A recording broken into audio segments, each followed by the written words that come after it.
Hey there, my name is Jamie Newman, and I'm just putting the final touches on a brand new drum studio. And I thought that I would just start sharing what I'm doing to actually finish this thing off. I do have a longer video coming that is going to be an overview of what I did for our whole basement, how I did the soundproofing, how I set everything up, what I'm working with. And today I just wanted to do a quick overview of what I've got as like a base for recording. And so I'm sitting at my drum set right now. That is set up. That is an essential part of having a drum studio, is having a drum set. And so I'll give a real quick walk around. I'm going to tell you what it sounds like before I've done anything. So my drum set is not tuned well right now. I've got a couple tweaks I need to make to a few things. I'll show you that. And I've got some mics set up that I'm still figuring out placement on. So everything's like bare bones. What do I need to do to get started, and what am I doing to get started? And that's what I'm sharing. So I'm sitting behind the kit right now. I've got a few mics set up, and I'll show you those. Right above me right now is overhead SM57. Standard, good, solid mic for whatever you want to record. Still not probably perfect for an overhead, but it's going to work for right now. So that is my single overhead. And what I'm doing is this thing called a recorder man style. I think it's the Glyn Johns idea, where you've got a microphone straight above the snare drum. Let me flip this around so you can see a little bit better. How do I do this? There, right above the snare drum. And then over my right shoulder, you can see I've got another mic. And so this one kind of hits right above the kit, allows for a little bit of stereo sound. And then this one over here picks up a little bit more of the low end. It's a little bit lower down. And those are equal distance from the snare drum, which is supposed to help with prevent some phasing issues.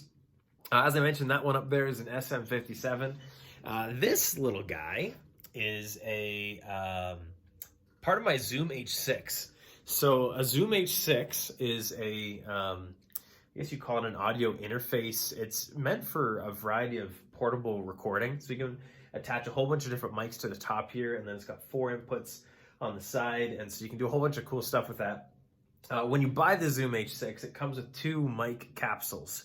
One of them is an XY stereo mic, which really I'd rather be using, but for some reason, the right mic is like broken, so I can't use it. So this one right here is called a mid-side capsule. I'm not aiming correctly. And so mid-side, you got a left and a right.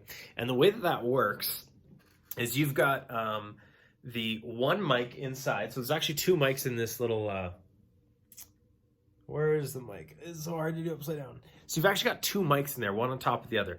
One points directly forward and captures sound that's directly in front of the microphone, and it kind of rejects everything else. So it kind of rejects the stuff at the sides quite a bit, and anything behind it gets rejected. Right underneath that, so one's going straight forward, right underneath that is a mic that's going right to left. And so on my right, it captures everything in front of it, and it captures everything behind it, but it doesn't capture any of the sides. So you combine that and you get a full stereo image where you can choose to just use the front mic, or you can choose to bring in the sides as you see fit. Really not an ideal microphone to be using for miking the drums. Perhaps if it was kind of far away as a room mic, it'd be really cool. But I'm using what I have so that I don't have to buy more stuff right now. This is a hobby. So this I have had this for a while, since my days podcasting. And so I thought, might as well use this mic. I can use the mono forward mic to capture what's going on in the drums, and perhaps use the side mic to capture some of the room sound, the ambience, if that'll work. So those are my 2 overheads, you could call them, that I'm using to record the drums with. I've got right down there in a box another Shure SM57. That is going to go right here on my snare drum, on my main snare. But I don't have the clip for it. I ordered it from China, I don't know, a long time ago. And it's been sitting in the Vancouver airport, apparently, since May 6th, going through customs.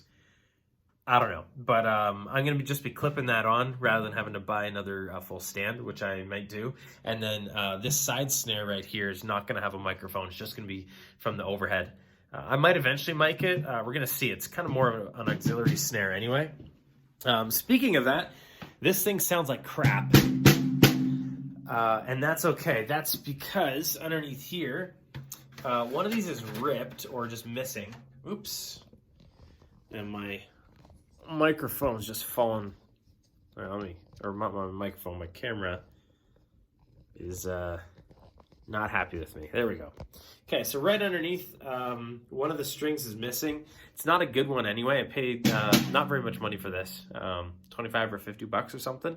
So I've got one of these Pure Sound snare wires, which is really, really cool. I'm gonna try this out, see how that changes the sound. This will be another video. And then I've got big fat snare drum. Really excited to put this on. I'm gonna try it on both, and I'll do a separate video on that to just see what does it sound like. So I'm really excited to mess around with the snare drum there.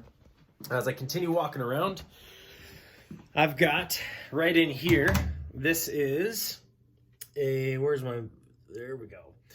That is a Rode Procaster, which a Rode Procaster, let me see if I can get down here. I want to sit down with it for a second. The Rode Procaster is a podcast mic. It is not good for bass drums. I'm actually contemplating whether my SM57 overhead would be better for the bass drum, because this is meant to capture voice. And so I've used it and will continue to use it for things like voiceover and podcasting. But right now, it is a mic that I already owned. And so that is miking my kick drum for now. So it's just sitting there. Haven't decided if I'm going to go inside or outside. I'm kind of worried that the sound pressure might be too much for that if I'm really wailing on the kick drum. So we'll see what happens there. And that's how I'm miking the kit right now. So no close mics. Again, I've got 4 channels on my Zoom H6. Let me see if I can get a better view of that. So I've got 4 channels. And so we got the kick drum going in here. In here is going to be my snare mic. And in here's my other overhead. And then obviously I have this mic. This right here is a cord to go straight to my computer or phone for listening. Headphones, I got everything that I need there. So that's kind of an overview of what I have. Now, again, this is bass. So I'm starting kind of with nothing. And so I'll actually show you what this sounds like with both if I record and if I do like with iPhone audio, and then also with the Zoom H6. And this will be without any EQ, any compression, any tuning of the drums. I'm not even sure if my mics are placed right, but this is going to be like the reference video for when it sounds awesome in the future. I'll come back to this video and be like, oh, that sounded really, really bad. So that's what I'm going to do right now is I'm going to record, and you can kind of hear what it sounds like.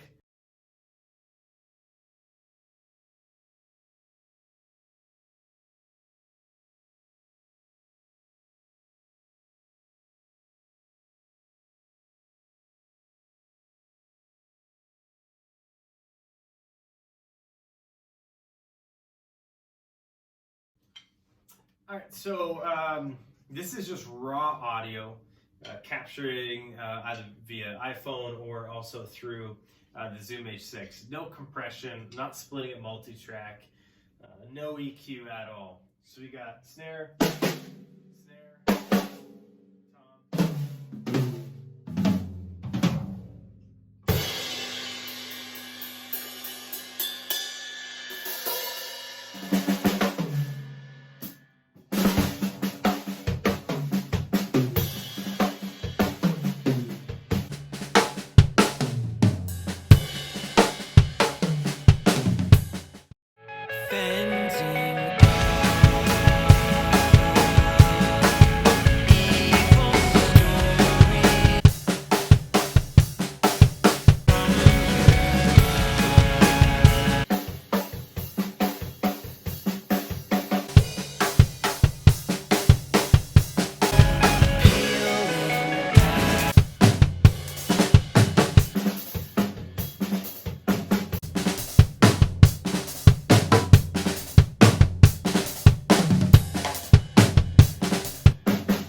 All right, so that's it for this first video.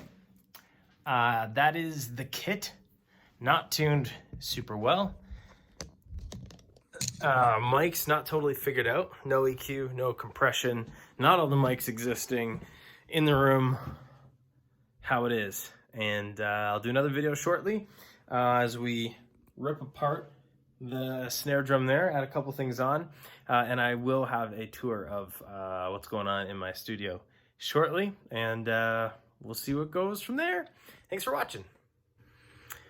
I'm supposed to say something at the end of the video that you see at every video, but if this is interesting, like or comment and subscribe.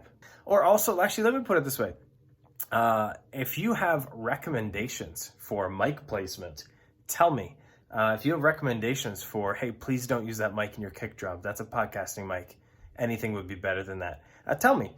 So any advice that you have for kit placement, mic placement, tuning, mic usage, EQ, just let me know in the comments. And we'll go from there. See ya.